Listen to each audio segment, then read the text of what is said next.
time. The tower of power, too sweet to be sour. I'm funky like a monkey. Sky's the limit and space is the place. My curiosity is killing me just like a cat would be killed by the curiosity, yeah.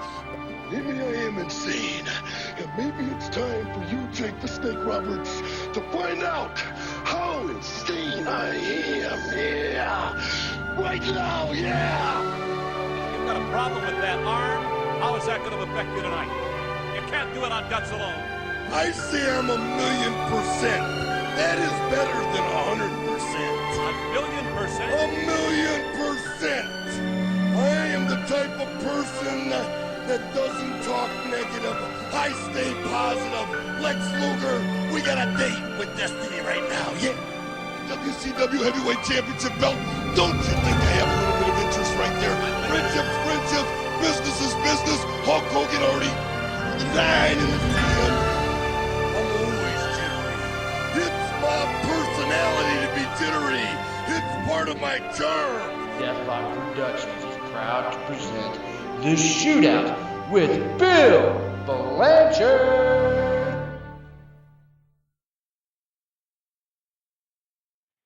All right, ladies and gentlemen, welcome back once again to the Wrestling Shootout, the very first Wrestling Shootout in 2019. Here we are, February 13th, 2019. We are actually recording this podcast.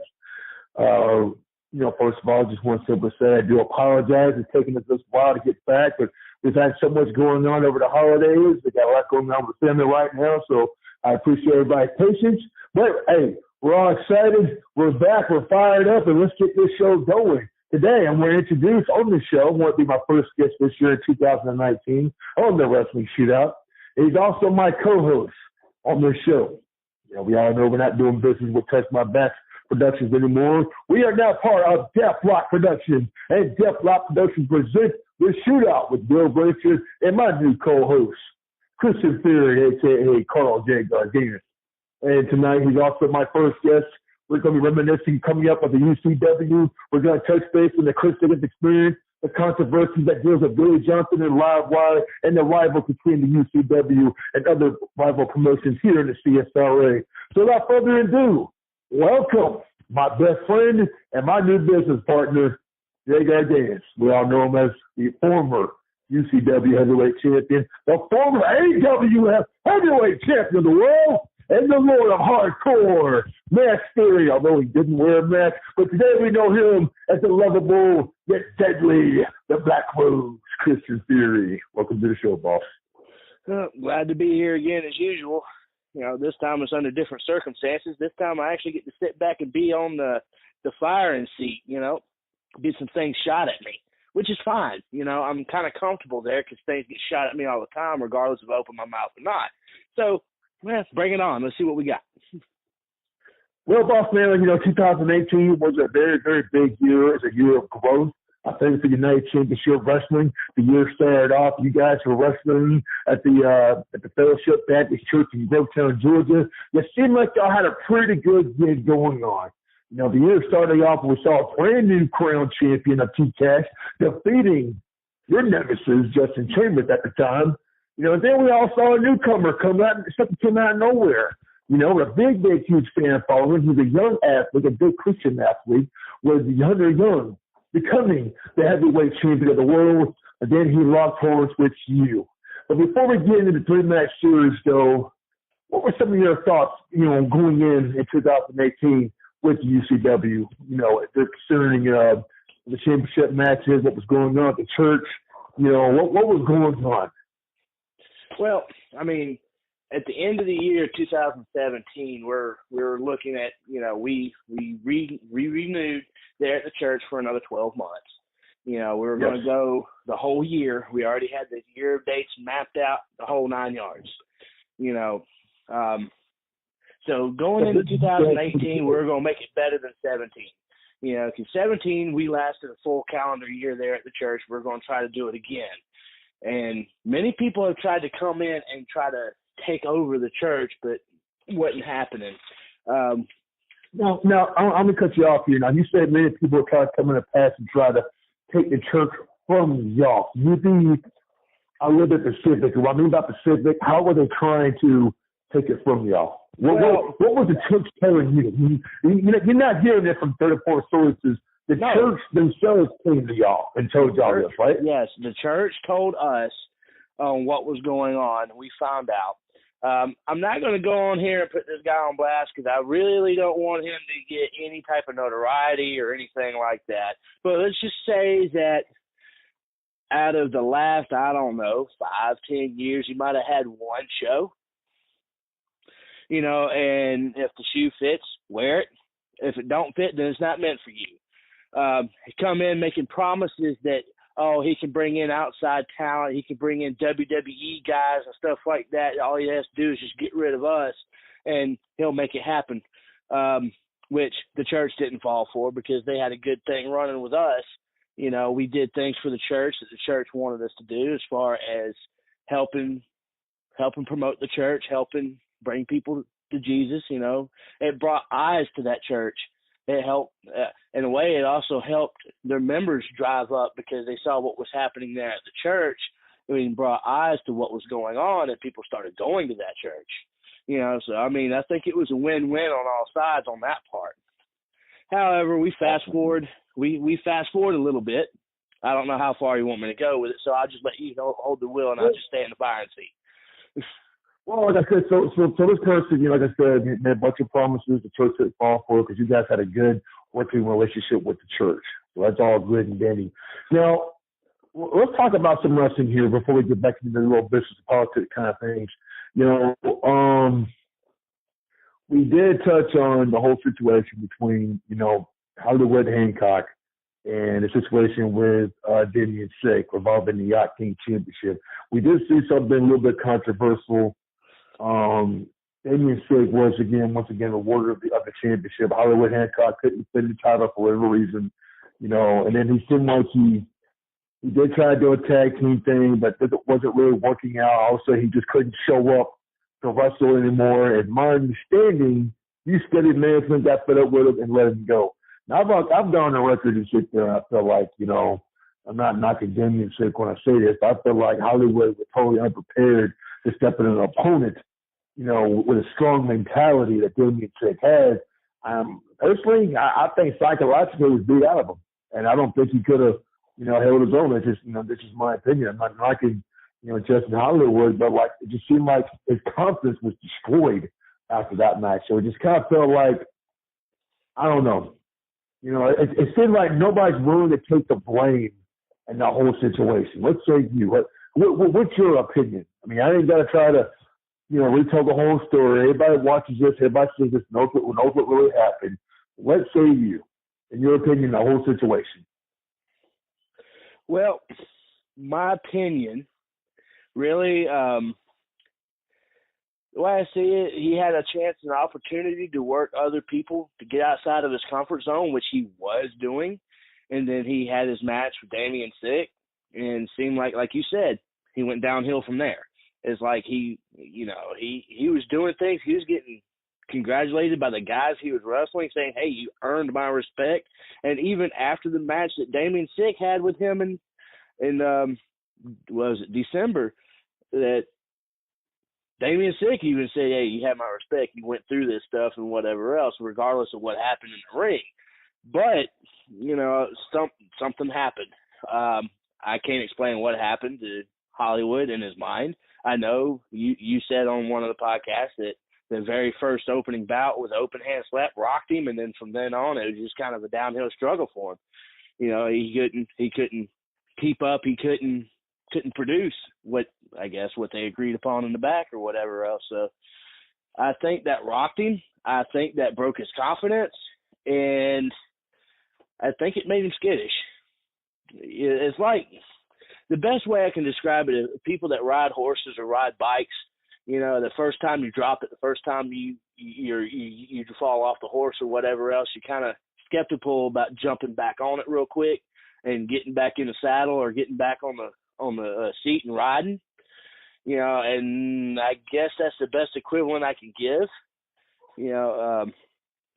Is what happened with Justin Hollywood. It's like he went backwards. He was progressing, and then he started going backwards.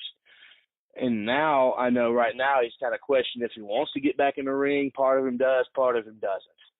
And that's really ultimately for him to decide later on. But if he wants it, he's going to have to step back up to the plate and take it, and can't get afraid to get on that horse one more time. Well, it is for him to decide, and I wish him the best. I offered help. I know you've offered him help, and I'm hoping that he does able to recover. Because I think it's more psychological than anything. I think it's just a mental block right there. And I think we can help him get around that. And that's what Hollywood Hancock does come back and come back better than ever. The kid has heart, okay? And he does have a little bit of talent. He does have a little bit of charisma. He just needs to be molded just a little bit to get him in that right area. And my understanding is he has a promotion he's been working on down in his area, the neck of the woods. You know, he told me it's the best kept secret in CSRA that he's got a promotion in the works right now. What are your thoughts on that? Well, I wish him the best. You know, if that's what it takes, you know, and if he sees himself more of a promoter than a wrestler, then I wish him the best. You know, there's no hard feelings there. You know, I'm honestly, personally, I have nothing against Justin Hollywood at all. Nothing. Yes, much respect to the Hancock family. All right, let's move forward here. Now, there is some other BS that's out there, and a few people have been on the show and want to acknowledge the BS.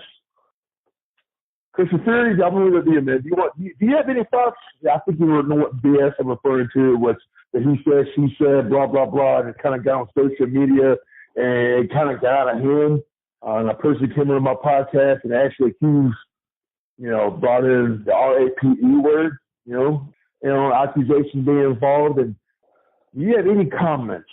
Because some of this stuff happened on the Go Watch. Do you have any comments before we go forward in the whole scenario? I'm not going to mention names, just the scenario itself. Okay. Everybody listening to the show, this is exactly what I'm talking about. Okay. Well, without going into details, because hey, boss, let me just say it like this. I'm gonna put it to bed just like this, okay? This person got on the podcast and blatantly said he did it, and you know this person just like he does. Yes or no? I say no. Perfect. I say no too. All right, let's move on. Like I said, we ain't gonna be that dead bush. This is, I just want to acknowledge it. That's out there. We know what it is. We know what's being said. We know what's going on. Mm-hmm. And all I got to say is UCW. We're supporting our guy. We're about the truth here. We ain't about the bullshit and accusations. Mm-hmm. Okay, let's go on here. All right, big man. We got a situation right now going on here. Okay, you guys were having about 6 good months here. Okay, now March of 2018. It was a show that I was at and I was commentating. I don't know, dude. I know you wasn't 100% booking the show or anything, but I know you're there. On the same day, you guys try to run a show on the same day as the legend of wrestling was coming. And I kind of hated it because it felt like some of the wrestlers are, and their hearts are still fans. And so the fans of UCW, where did they go and, meet Eric Bischoff, meet the Nasty Boys, Jimmy Hart, Lex Luger. Big Ben Vader was originally advertised to be there, but for health reasons, and God bless him, he wasn't able to attend. But we had some big names, but like the promoter himself, they didn't care. He was going to run a show regardless. And I explain the logic of thinking here. Isn't that kind of robbing the talent, robbing the fans, and making the fans happen to choose, or was that just being ego? Well, I don't care. We're going to go up against the legends. We're going to run a show regardless who comes to town. But, I don't know, man.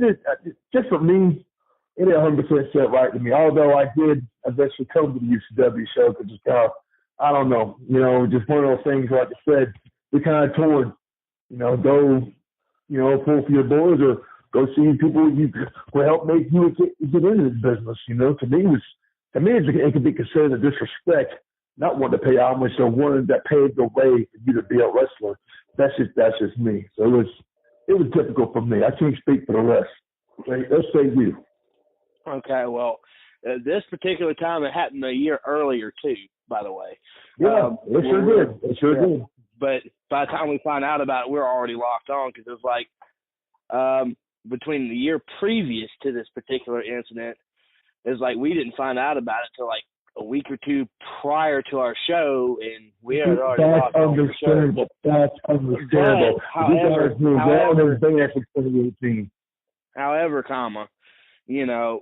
we knew at least, what was it, about a good month and a half, 2 months in advance?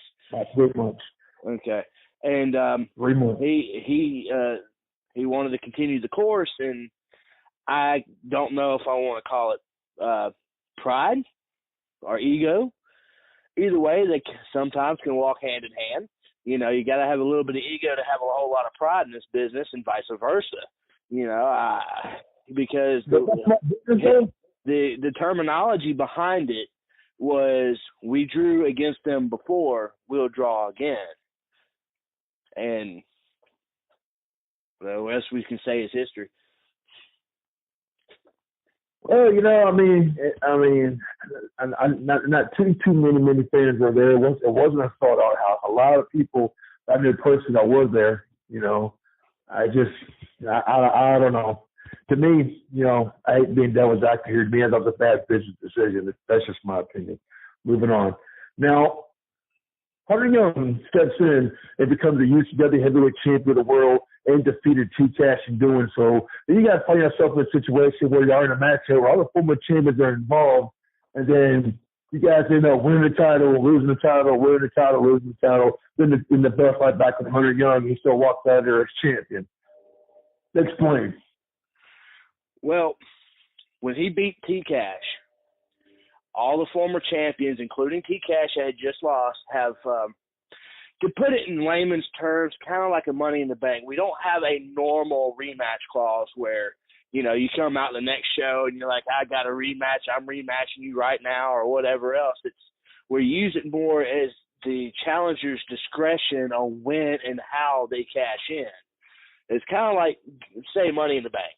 You know, you have a year from the time frame you initially lost your title to go back after your title on any necessary means you see fit. Yeah, you can do the classic thing by coming out and say, I'm challenging you next month, or I'm challenging you later on tonight, or, you know, do an edge, wait for the match to be over, pick your opportunity and strike. And that's pretty much what happened. When one person struck, we all struck, including Hunter Young, to get the title back. And, you know, CD Bean stopped it and made a fatal four-way match where all our clauses was put up and there would be no rematch, even if Hunter Young was to lose the title. It was a lottery for him as well. It was, you know, would he be able to retain and stay the course, or would he lose and have to climb back up to the top again? You know, so that's the story that was there. And right now, nobody has a rematch clause on the books because it was all done, and Hunter Young has not lost the title since. So he is actually the longest reigning champion on their second term as champion. Yeah. I'll give him that. Okay. Now, we got to touch base on this. You know, I'm going to go break this down into 3 different phases. There was a fallout. Now, I want you to set the record straight, because some people would say, well, I've never heard that before. Oh, man, to hear this guy buzzing the floor, that's kind of messed up. Man, they really screwed you out of that one right there. You know, and there's so much, you know, limiting the window, so many things that were said coming up, all leading up to UCW's last show in Grovetown. But I want you to set the record straight, if you could, between Deathlock Productions and Touch My Bass Productions, you know, at the time. What is Touch My Bass Productions? What kind of deal did they have worked out with UCW from your understanding? I mean, and that may not be 100% accurate, but or your understanding of it. Your understanding, what was the relationship like with Touch My Bass Productions and UCW?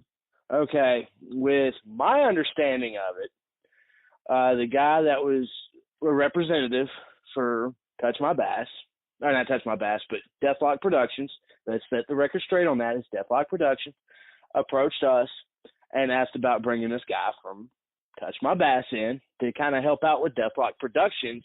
And it was no uncertain terms, well, he's your responsibility. And that came out of my mouth. You know, he's your responsibility. You want him to help you with productions, he's your problem. He's your responsibility. You know, since he didn't want to answer to anybody else. You know, so right. To my understanding, he was supposed to be working with Deathlock Productions, and that was to my understanding the deal. Now, what happened while I was watching and while I was sleeping, because you know, I'm the ass of this equation, right? I'm not the horse's mouth.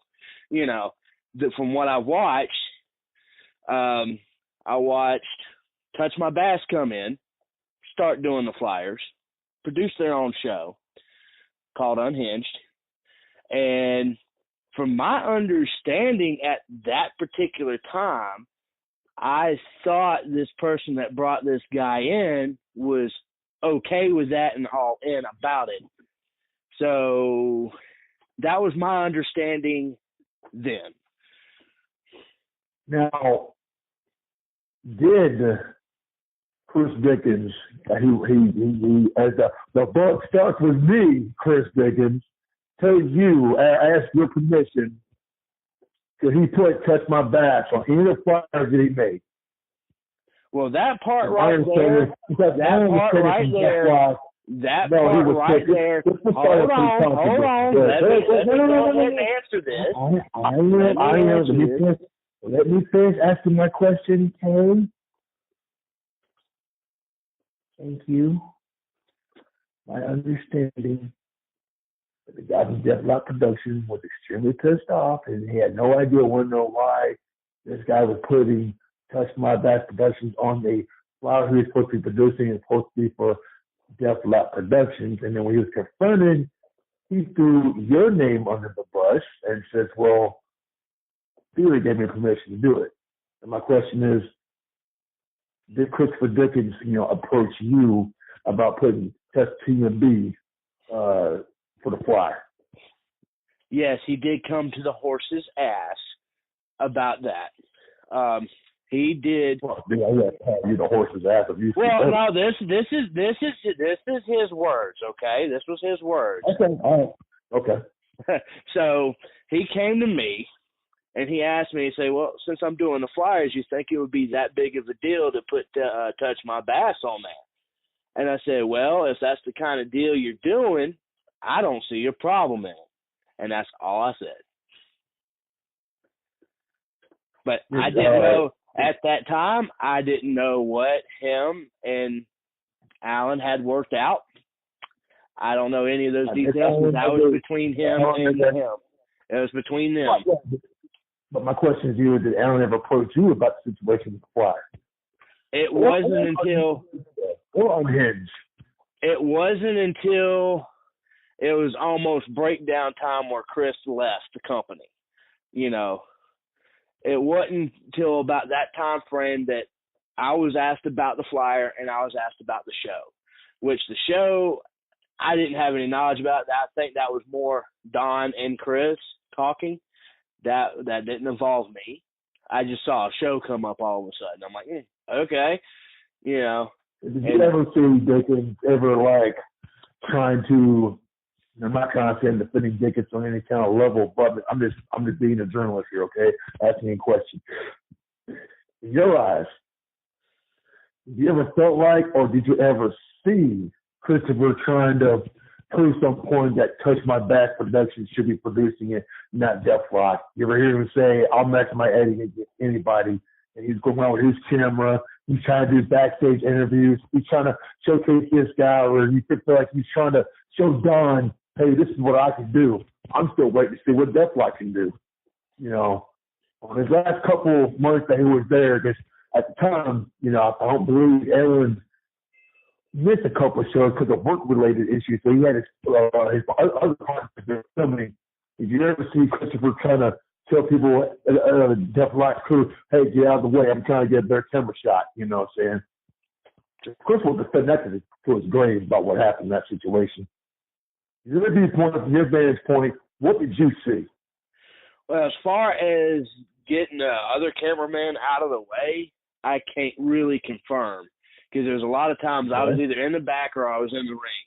I'm not paying attention to the camera guys down there on what they're doing and how they're doing it. Because you know as well as I do, when you're in that ring, one of the last things you're paying attention to is the cameras. What did you see?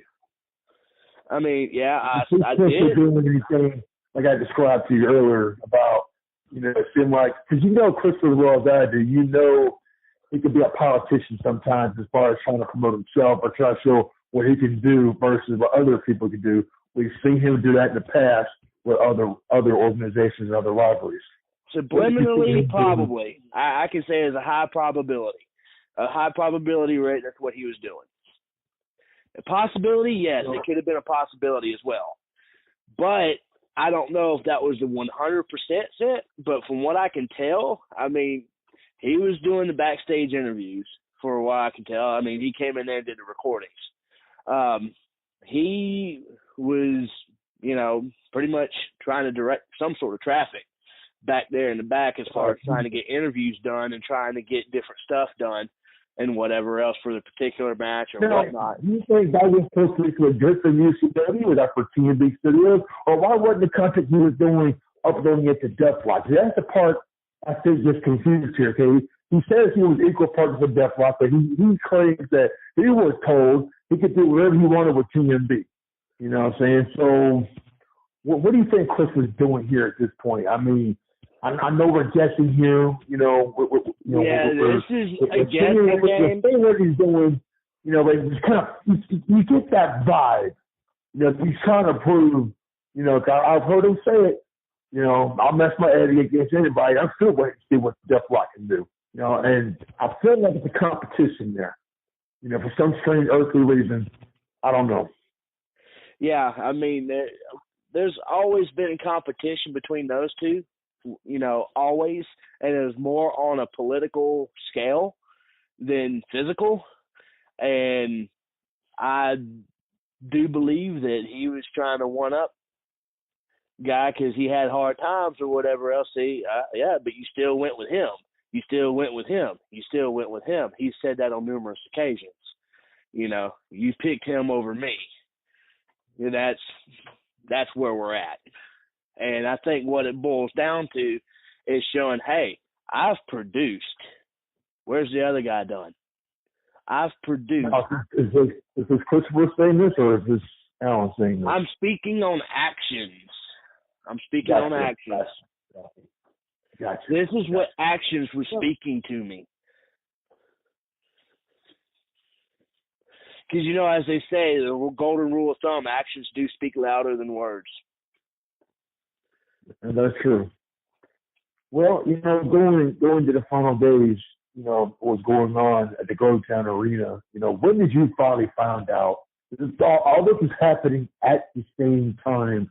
The issue between TNB and Deathlock Productions, it seems like, although they might say they had a partnership, but it seemed like both they were competing to Don to say, hey, who's Don going to roll with? Is he going to roll with Alan with Deathlock, or is he going to try to style with Chris Dickens with TNB?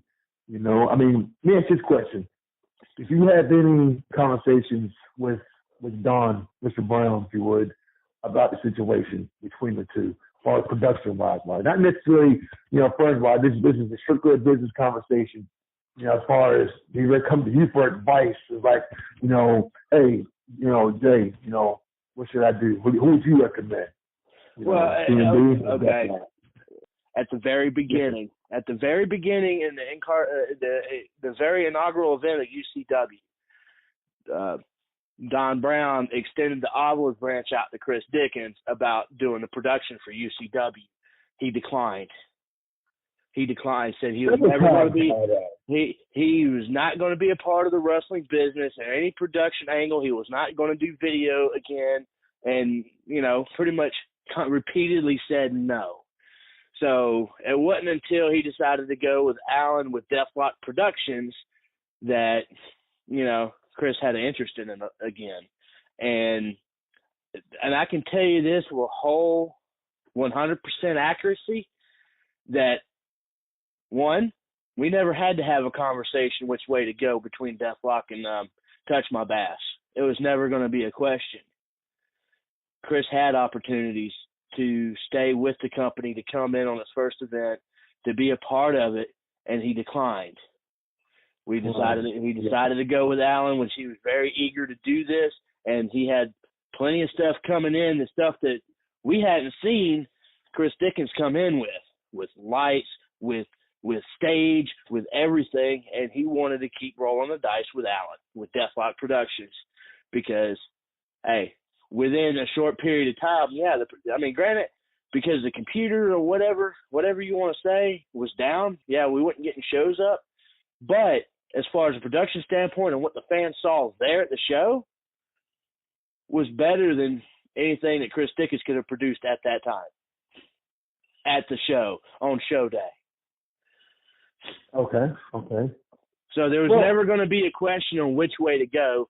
It was already dead set that we were on lock with Deathlock Productions. Outstanding. At the same time, I know, my podcast was still being aired on TMB. Caleb Stovall shooting the shit is still being aired on TMB. Even me and Mr. Stovall was actually, advertising our podcast on TMB. I'm sad to say I've got cussed out by Mr. Allen. I don't want to say cussed out. I got fussed at by Mr. Allen, because he wanted everything being on the Deathlock. I'm going to tell you, he approached me and says, I want to shoot out on Deathlock, and I want to shoot the shit on Deathlock. I want to get all the wrestling podcasts on Deathlock. And he tells Christopher this too. And Christopher was starting to have an emotional breakdown about it, and this has really started the whole downfall. Now, at the precise moment, I didn't know what I was going to do. I was like, well, I still wanting to try to keep it with TMB. I'm like, well, maybe I can have my podcast on both production companies, get more of a variety out of it. It can be seen on Deathlock, it can be seen on TMB. Pick your poison, And then the downfall came, the big blow up, which, I stated back in my first podcast to kind of briefly explain what had happened, but how did it come down in your eyes, Jay, with UCW, where Christopher Dickens says he's through with all of us, he's done with us all, he hates wrestling, wants no more part of it, period, but he's going to come and do his one last show. Now, here's something that causes controversy here. I hear so many different stories between Mr. Brown and yourself and Chris Dickens about what was probably Christopher's last thing he was trying to do in a six-man match involving you, I believe, involving T-Money. I'm assuming James Houston, because I didn't even see the match. I wasn't, like I said, long story short, me and him had a falling out, and if he was going to be at the UCW show, I wasn't going to be present. I just had to stay away at that particular show. I wasn't there. But let's say you. What went down that caused so much controversy and so much heat, where to this day, Mr. Dickens and Don Brown don't even speak to each other? Well, pretty much it was agreed on in the back that he was going to do a ref spot, which is pretty much going to be he was going to ref the semi-main to give our referee Shano a break before the main event. And that's what we agreed upon with Chris Dickens. Now, T-Money, that was his first show with us as UCW, and it was kind of a shocker that he was there because I think until then, he hadn't been around a wrestling promotion in years, and he showed up, which we're glad he did. We were able to utilize him. And as far as that spot, him coming in, that was planned out. Him come in, hit me with a neck breaker, during the match, that was planned. That was all planned and worked out. That gave him a little bit of action in the ring, and anybody that knows T-Money would get a kick out of that. And not only that, but knowing the history between myself and T-Money, because he is the guy that helped train me. He gave me my first taste of a wrestling ring, So there you go. There's history there. Now, we can go to the infamous gorilla position incident. Right before match started, our music had just started playing for us to come out. It was a fatal four-way match. This was to end all the rematch clauses and everything. Chris Dickens like, hey, I got an idea. I want to start this, and then Shane O's going to eject me from the ring, and then, you know, and blah, blah, blah. It's like, hey, you know, we're really about to go outside and have this match. We don't need to be changing stuff on the fly right now, you know. But he goes out there. That spot happens where they're like, all right, cool. That happened. He's going to go to the back, and he'll come back out later to, you know, call the matchup that's supposed to be me and Hunter in July.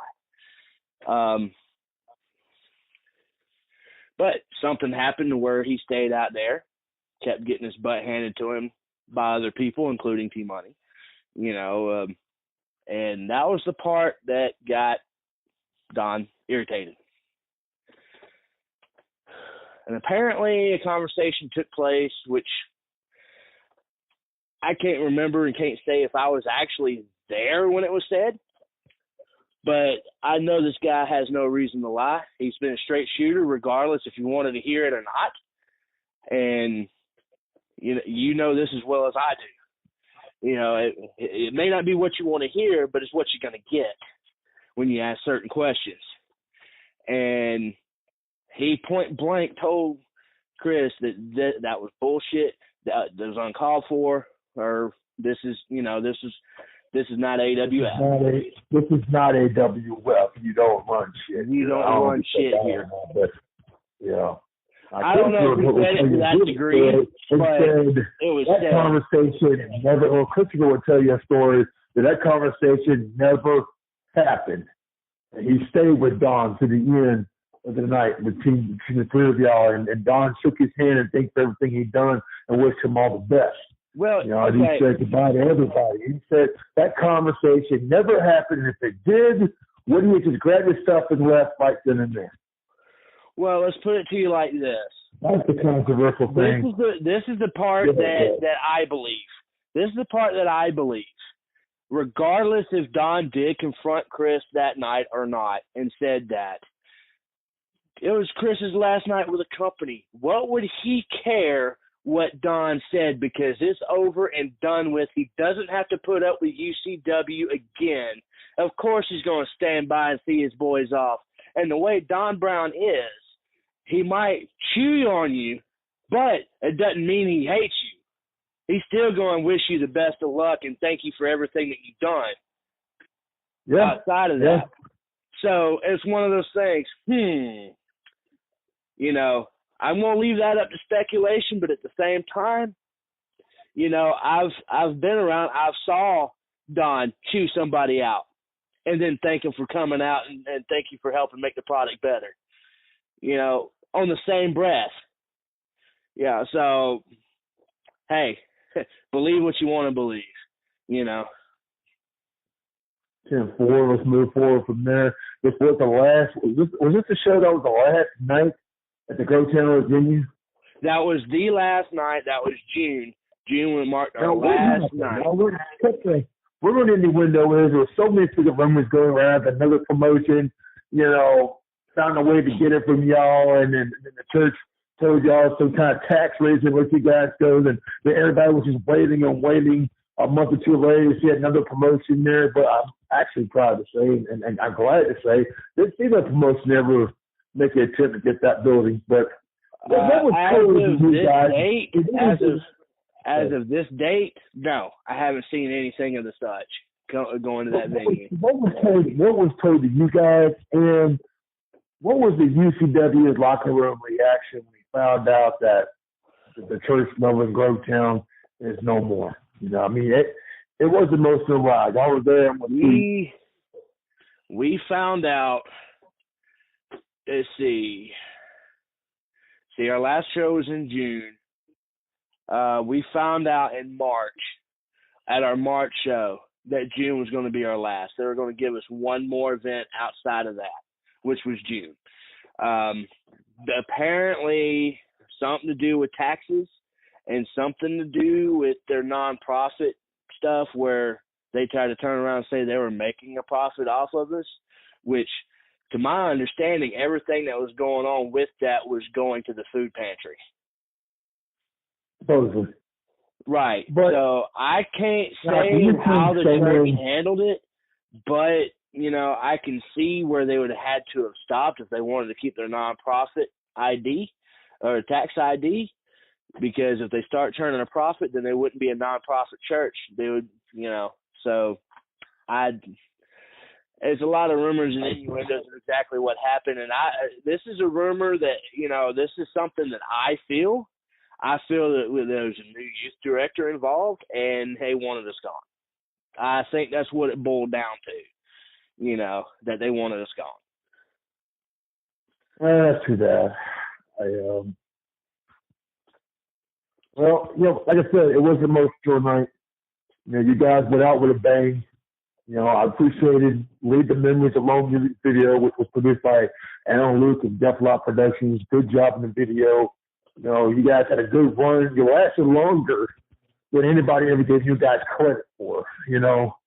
And you guys are producing shows out there in Grovetown. You've had the competition, and some of those guys have been on my podcast show. They even made statements that UCW only caters to their friends, only caters the guys that they know. They don't do anything that the fans want to do. You know, what's your reaction to that, though? Because, you know, at first I used to see it, but you start coming to a UCW show and you start watching the crowd there. It's not like you're hearing a dead audience. I mean, it seems like, for me, for the most part, the crowd does generally get involved in y'all's matches, though. But what's your response that UCW only brings in their friends to wrestle, and they don't try to get no big names, any credibility names, if you want to call it that? I mean, you know, okay, so Jeremy Brash is not a credible name. No, it's before Jeremy Brash. I'm talking about the great. But anyway, let's go ahead and answer this question. Okay, if you're doing and running a locker room correctly, to where everybody in that back is comfortable, everybody in that back enjoys each other's company, friendships happen, a family bond is made. So no matter what you say or do, you're always going to be promoting your friends or your family, because everybody in that locker room has each other's backs. If you're doing it correctly, you wouldn't have all these backstabbings and everything like that, which right now I can honestly say that in our locker room, I can't count for anybody else, but in our locker room, we treat each other with respect and as a family. It's a very family-oriented locker room. So if you want to sit there and go, oh, you don't listen to your fans, have you come out to a UCW show before? And 9 times out of 10, I can honestly tell you, they haven't. So they don't know what we're doing. They only see things on paper. They're not out there in the crowd listening to crowd reactions when we come out there. Let me tell you this. When I walk out there, no matter who I'm facing, I garner a reaction. They hate my guts. When somebody else walks out, they get cheered, they get booed. There's only maybe 1 or 2 people that I can honestly say that's on our roster that the fans really haven't quite taken to one way or the other. But for the vast majority of us, they know who to cheer and know who to boo by our mannerisms and how we carry ourselves to the ring and how we interact with the crowd. One thing you will say about our company, we will pander to the crowd and get the crowd involved emotionally. Whether if it's us talking shit, whether it's the baby face showing that desperation for help, trying to draw in that energy from the crowd to keep going, it's there. The fans are in tune with UCW. They're actually the biggest part of UCW is our fan base. So you can't tell me the reason why certain people get titles is because they're our friends, because we only want to look out for our friends. I call bullshit. Well, this is what I call. You know, I mean, people can say what they want to say, and I can bring into the territory wars back in the day. I mean, you're not going to tell me Georgia Championship Wrestling didn't talk shit about Vern Gagne's AWA. You didn't tell me that the Mid-Atlantic area, you know, got along with Northeast Territory. You know, you didn't tell me that Stu Hart's territory got along good with Cologne's territory. I mean, yeah, they had a mutual respect, but you know, I think they had mutual respect to a certain degree. But you don't want the other person's product to be better than theirs. So you know, the shit talk is going to be said by the competition. I get it. I mean, I'm pretty sure Vince McMahon and Eric Bischoff, I'm pretty sure they talk shit behind each other's back like crazy. You ain't gonna tell me that McMahon actually loved what WCW did, and then vice versa. You know, I mean, I'm pretty sure Smoky Mountain Wrestling, you know, they had much love for the East Coast Championship Wrestling at the time. I mean, it is what it is. Everyone's going to talk smack, you know, but the bottom line is if you're paying attention to business, if you're paying attention to your product, I think you're going to have a good show. I mean, I do understand where you're coming from as far as you develop friendship in this business. You do. You got to. You know, granted, the same ones that your friends and the same ones that want your business, you have. I get that too. You know, believe it or not, sports entertainment can be very, very competitive. I get it. You know, you're not gonna hear. I'm gonna call it. You're not gonna hear Viral Pro praise UCW. And let's be honest, I've never heard UCW praise Viral Pro. You know, I don't hear Machido praising UCW, and I'm not gonna hear UCW praise Viral Pro. You know, I do respect what Two Money's doing with RWE and acknowledging everybody and trying to spread the word and trying to support the indie wrestling. You know, so guys, let your audience do the talking. That's what I say. Let the fans decide. Yeah, man, did you see that match last night between Christmas Theory, Honey Young, or you know, down in UCW, or when they paid attention what Viral Pro was doing? You know, let the audience decide who's number one. You know, if Viral Pro was doing good, then God bless them. If Machido and Lonsbar is doing good, then God bless them. The fans paying tickets and they're looking in response, and God bless them. When Team Money is IW going good, you've got a good following so far, and if they sell out and have a great show and tear the house down, then God bless them. You know, when UCW has another show, we tear the house down, our fans go happy, and then God bless us too. You know, I get it. It's competition, you know, and it is what it is. But now, when you guys lose the venue, a lot of rumors went along and said, UCW is dead. That's it. They're dead in the water. They're never going to bounce back from this. I mean, you had to hear it because I heard it. And then some of our friends, you know, that wasn't necessarily in UCW's business, but people that knew us said, oh, yeah, UCW is dead in the water, man. That's it. Had a good run. Now it's over. You're out of business. And not only did you guys prove them wrong, y'all did not take no month off, 2 months off. Y'all had a venue lined up, and y'all did not miss a date, and y'all still produced a show at the American Legion at Augusta, Georgia, right next to Lake Armstead Stadium, right next to the National Guard Armory, where they used to have Georgia Championship Wrestling come there and compete back in the day. The same city, you know, where Wildfire Tommy Rich, you know, competing at with Harley Race and Ric Flair, all those guys that came to the Bellator back in the day, the Rock and Roll Express back in TA, that Southern style of wrestling. You know, in fact, you guys were leaving Grovetown, going up to the American Legion at the Augusta, Georgia. Man, that had to feel good. Oh, it did. It was bittersweet, especially the shit talk that happened. It was like, oh, they're dead. They're dead in the water. And this was all before we had our last show in Grovetown. You know, and they said, oh, well, they'll never bounce back. You know, UCW had a good run. They lost their honey hole. They're not going to be able to find anything within reason to be able to continue on. But it was the same people that was our driving force to continue on, to get the venue, talk turkey, and we filled out our dates. And you even know what was even more bittersweet? We had the date lined up like 3 weeks before our June show. 3 weeks. So we already had everything hook, line, and sinkered. We already had our date, and you know what even made it even better? Is the fact is that it was on our original date for July that we had with the church. So the only thing that changed was location. You know, it seemed like it was a big atmosphere. I mean, the arena seemed bigger. You know, I'm not knocking the gymnasium, the church. I mean, I think it was really awesome up there. Nothing but good things to say about it. But, you know, here you guys are, you know, in the heart of Augusta. off of Broad Street, even if you will. Like I said, so much. This is good wrestling history right there. I don't want to freaking, I'm gonna put you like this. There was another guy back in the day that really tarnished wrestling in the Augusta area. Almost ruined the name Augusta.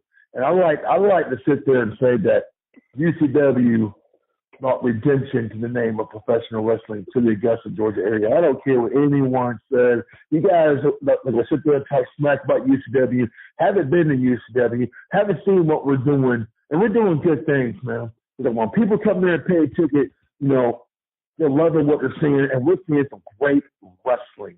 And let's get right back to wrestling. Here we go. Christian Theory going one-on-one with Hunter Young. Your first hit going after back to the championship belt. Because he held that title for over a year. You were the Lion. You were the old Lion. You were the crappy veteran, if you would, taking on this young upstart contender who is now the man, who is now holding your title, if you would. You were set to go and challenging him for the UCW Heavyweight Championship belt. Talk me through it. You would have having 3 match series this year. 3 of them. Although you came up short, you didn't quite win the Heavyweight Championship of the world. But using that top position on 3 headlining 3 events. Now, do you consider Hunter Young your Ali and Frazier series? Because the one thing in boxing people always refer to Muhammad Ali and Joe Frazier, the 2 best of the best at that particular point, battling out in 3 big fights that happened, and you had 3 good matches. And UCW as a great champion, Hunter Young as he was, and he's still earning. He's still growing. You're at that peak of your career. Tell me what that experience was like for you. Well, all in all, the first match, new venue, the main event of a new venue, a main event, you might as well say, almost in front of a newer crowd. Yeah, we had some of our crowd that we had at the church, but we had a good bit of new crowd there. And being able to tell the story between me and Hunter, I can honestly tell you, it's like, I know it's kind of cliche to say this, but I'm going to say it anyway. It's almost like the goosebumps didn't leave. It stayed. The butterflies never left your stomach after the bell rang. It stayed.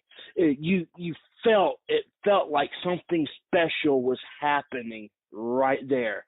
And at first I thought it may have been just me, maybe, okay, this might be my last great run as the challenger for the undisputed title, and a chance to work a guy that could possibly make it to the likes of WWE or even the upcoming AEW that's coming up now. His future is endless. He's got a lot of potential and everything. A lot of that was going through my head, getting a chance to work somebody that has the potential to be great and go down as one of the greats in wrestling, and honestly, at this point in time, I can say it couldn't happen to a better guy. He's so humble. It's so humble, it's scary, but anyway, back to the story at hand. It's like the goosebumps never left. The crowd fed into every little thing that we did, regardless if I was on the giving end or the receiving end. The crowd just ate it all up. Couldn't get enough of it. It's hard to explain that first match. That first match was something special, and this match was special. It was good. It had a little bit of controversy, if you will, if I remember correctly. Hunter Young went for the pin, but their foot was on the rope. The referee didn't see it. Is that about what happened? Didn't see it. Yep, referee didn't see it. He counted to 3, and that's why we had match 2. But it was broke up. But it was broke up because Kurgan had a shot at it. Because that's fine. That's fine. I appreciate that. But let's go into match 2. You're challenging him once again in a last man standing matchup. Now this had added all the 3 series. This had some controversy. I'm gonna get the match for just a minute because I got a little bit of criticism for it. But with that being said, you had a lot going against you personally behind the scenes. Oh God! Viewers and audience and the fans and maybe even some of the wrestlers just had no idea what you were up against, because our production manager for Deathlock, had some family crisis and wasn't able to be there. We're trying to put together a camera crew. We're trying to do what we can. You know what I'm saying? You guys were having some other financial issues with you still at the time, and a lot of it was falling on your shoulders. And not to mention, your birthday was coming up. It was my birthday. No. Let me say, I know it's your birthday. I'm getting you. I'm talking about the events leading up to the actual match itself is what I'm trying to say. All right, I'm following you. That's what I'm talking about. Yeah. Everything leading up to this day, the type of stress level that you was under. And if you don't mind me, saying this, you're doing with the anniversary, the loss of a loved one. You had that weight on your mind. You already know going into this big championship match that your wife and kids were not going to be able to be there. Your mother was not going to be able to be there. But it was just leading up to your birthday, and you were feeling the pressure. Not to mention because you wanted to film and document it and wanted the whole world to witness this, because you had a chance to become champion of the world. You had a chance to set the record straight. You didn't know if there's going to be a third match involved in this or not. By this point right now, you're playing in a last man standing matchup. And then you and your other business partner, had so much garbage going on. You're doing everything you can just to stay together. And then you went to reach out to a friend for help. And he sit there and tells you, you're supposed to be your best friend, supposed to have your back. And he says, oh, sorry, that's not like that situation. You figure it out for yourself. And you're feeling backstabbed and betrayed. And then when this person does show up, he says, fuck UCW. I'm out of the wrestling business. I don't give a shit about it. I want nothing to do with it. So you're letting UCW people know, hey, if this guy does show up, he's not an employee of UCW. He says fuck UCW. He wants nothing to do with UCW. If he does show up, he'll have to buy a ticket like everybody else. Then this person, obviously, gets an emotional breakdown, gets all upset, and he feels like he made everybody in that locker room, majority of them, made their careers, made your careers, made the promoter of UCW's career, and that was his thing. That he just lashes out at you with some serious text messages. You can barely stand at this point, and then the bell rings. Now you got to come out in the ring, and take on the reigning heavyweight champion, who's on fire at this point. He's defeated every challenger and faced upon him, not just in UCW. He's been wrestling around the area, but this guy was on point. This guy was in shape. And here you are fighting yourself in the fight of your life with all that going against you now. I mean, how can you even describe what was you when you faced him on your birthday? And it was all said and done when smoke was finally cleared. It didn't even stop there. You were still getting harassed and cussed out by other people. And you were still trying to just pick yourself up now, I mean, literally. Yeah, you heard that adage of kick you while you're down? That's what it felt like was going on. I was being constantly kicked while I was down. I think you were about the only one, besides maybe Don, of course, that really knew what was going on at that time.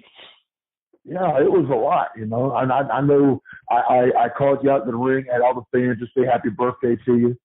I was trying to make that as special as you can. But, you get to the match and the bell rung, I can look in your face and tell, man, you wasn't 100% there. But after taking a few good hits from Hunter, you started throwing it back. And then, there was Christian Theory. There was a one point in the match, I think you had a chain wrapped around your damn fist, and you rambled Hunter Young outside the ring. I almost broke the kid's jaw at that point, What were some of your thoughts about that? I mean, you felt like he was almost knocked out from that shot. I've heard rumor in the window that you potatoed the hell out of him, but you got a receipt coming later. That's what the rumor is. Well, regardless if I have a receipt coming or not, that could have been a receipt, Oh, no. I heard the receipt happened in that match. I mean, that's what the rumor was. I heard the guys were really honestly, not holding back. The chain was there. I wrapped my fist. Wasn't expecting Hunter to be right there as I was swinging for the fences. And it caught him right square on the jaw. And when I picked him up to throw him back in the ring, it was like his body was limp, like he was knocked the hell out. And I was like, oh, crap. This match is about to be over right now. But we pulled through and still was able to do another, 15, 18 minutes worth of match after that. It was a long match. It was back and forth. So, the thing happened. When the final 10 out came, the final 10, I've got to acknowledge it. Rookie mistake, what you want to call it. Unless this kid just got pure adrenaline in him. You want to call him Mighty Mouse, you want to call him Superman, you want to call him Captain America, whatever you want to call this kid. I'll give him credit, all the credit. Will. Kid's got a lot of heart. But after this match, you could barely even stand. And I know Josh was on this freaking show. Well, how do you know he didn't do a million jumping jacks in the back? Well, I was in the back. I saw him collapse on the freaking floor. Okay, I was there in the back. When you got back to the ring, dude, you just freaking collapsed. It was no freaking selling. You were hurt. You was in a fight of your entire life. You could barely stand on one leg, and your dead reckoning comrades come out there to help you. Even I left the announcer booth and came to you because I was worried about you. I was worried about my friend. And then Hunter all of a sudden jumps up like not damn thing didn't happen to him. Gets the microphone and cuts one hell of a promo against you. Be honest. Don't try to sugarcoat it. Don't kiss this kid's ass. Be honest. What was really going through your freaking mind when you're standing on one leg, you barely keep your head up, and you had to freaking have some sense what was going on when Hunter Young all of a sudden running around like nothing didn't happen. Gets a freaking microphone and cuts a hell of a promo on you. What was your initial thoughts? Well, first off, before he grabbed the mic and walked over and grabbed the mic and had one hell of an adrenaline rush, he was being helped up and held on to by Adrian Davis. And then he limped over and grabbed the mic, and then all of a sudden it was like a second or third wind hit him, a shot of adrenaline or whatever else. We've seen Hulk Hogan do it.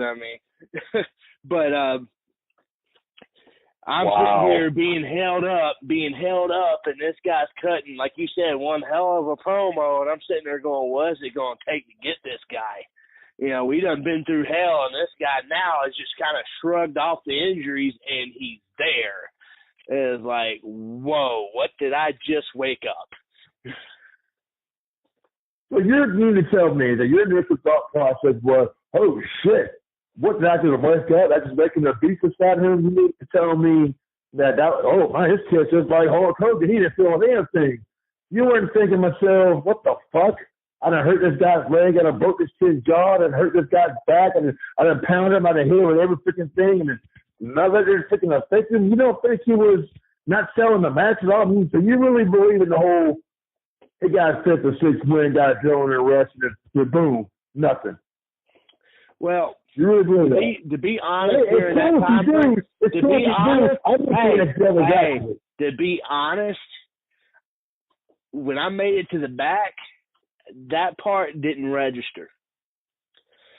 It was everybody else that it registered to on what he did. He pretty much no-sold it. No-sold the beatings. That was the entire match. But I ain't the one that jumped on his throat. I ain't the one that called him out on it. I think it took something from the match. I was a little insulted about it because, I just kind of felt like, it took away the illusion of a last man standing, both guys being carried to the back. I don't know. And then, granted, I get it, rookie mistake, that's fine, but I don't know. I was upset about it, and I said it. I got mad respect for Hunter. He's got featured in this business, and I'm proud of him.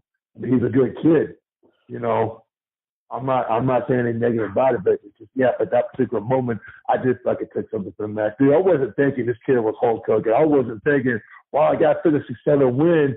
I'm looking around and he's cutting him. He's cutting a promo as if he hasn't even started the match yet. You know what I'm saying? And when you do stuff like that, it can ruin the illusion of what you just saw.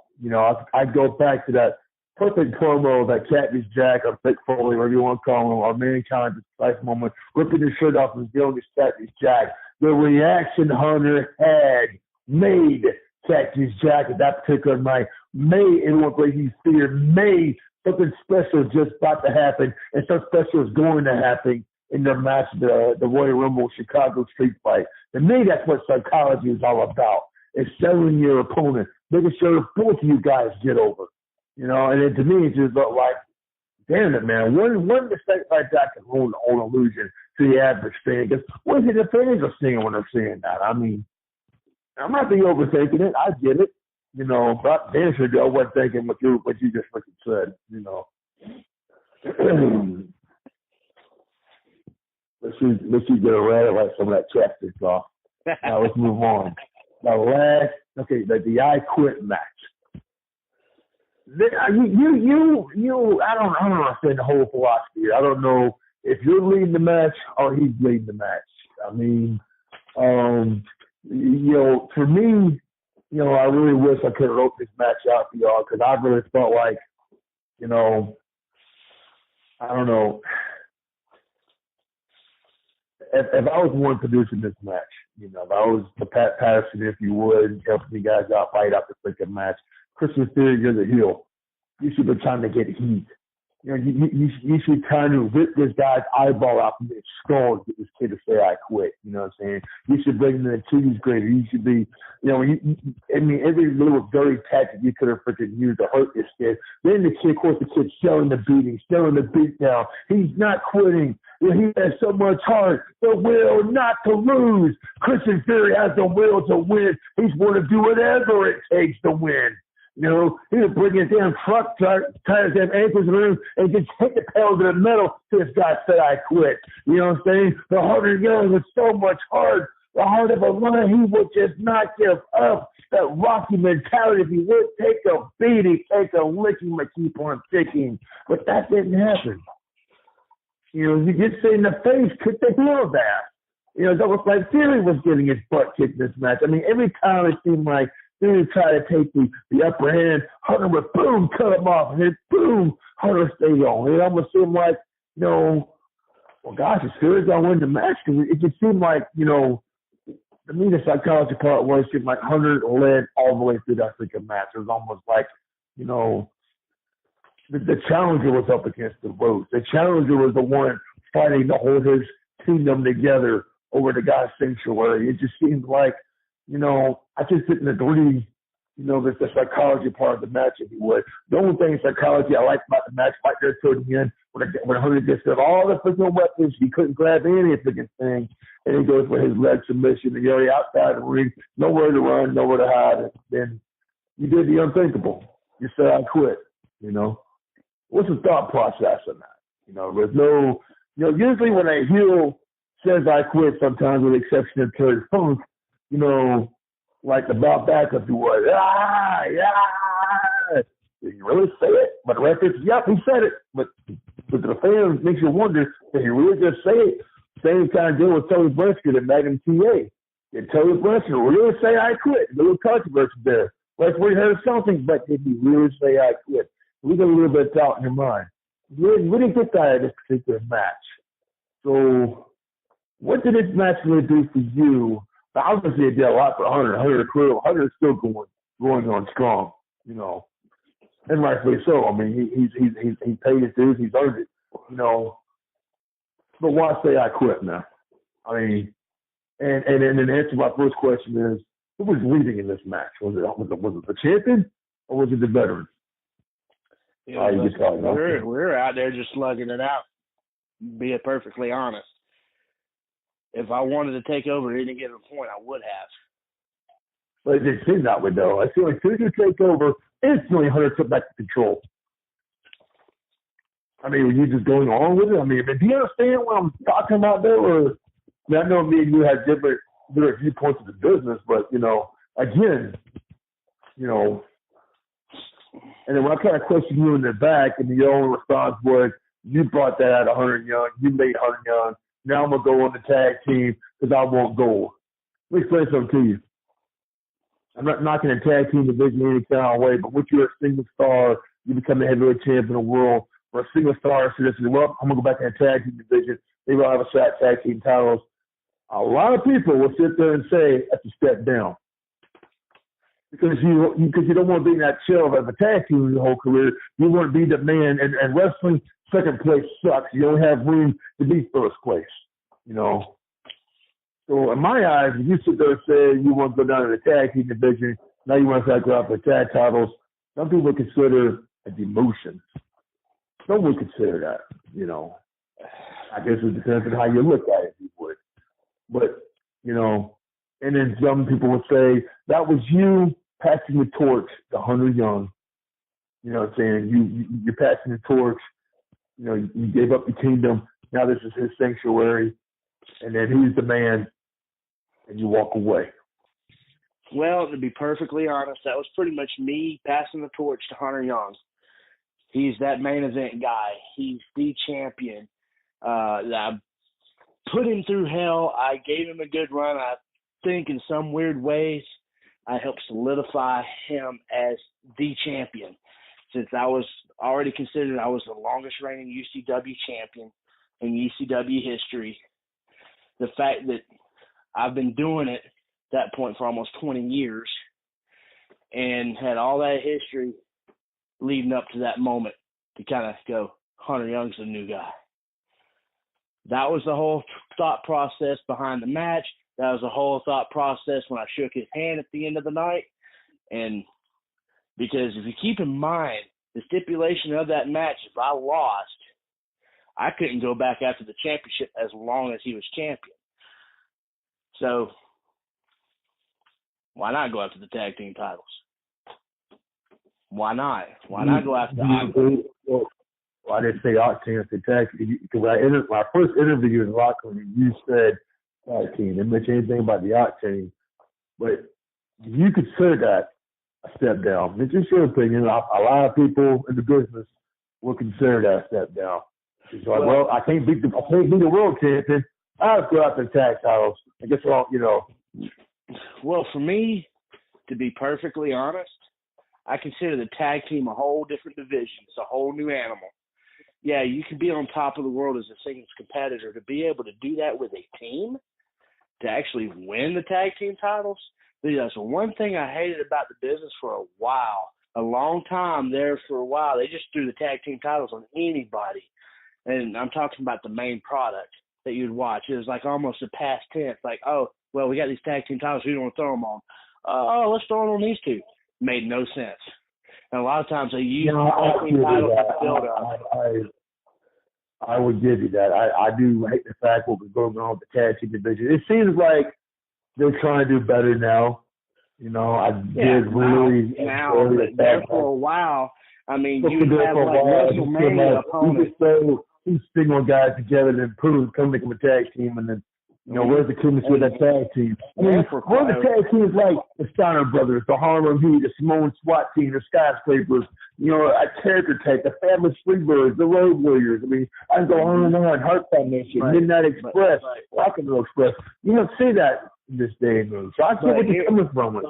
But another thing to look at, too, there for a little while, you had WrestleMania opponents getting teamed up to beat the tag team champions, to be the tag team champions almost a week prior to WrestleMania, to drop them the next week because one would turn on the other, a.k.a. John Cena, Shawn Michaels, or a.k.a. Batista, Undertaker. You know, I mean, one of those, like the tag team titles was a give-me belt or a pass-around belt, and to me, the way it should be treated is its own separate division that has nothing to do with single competition.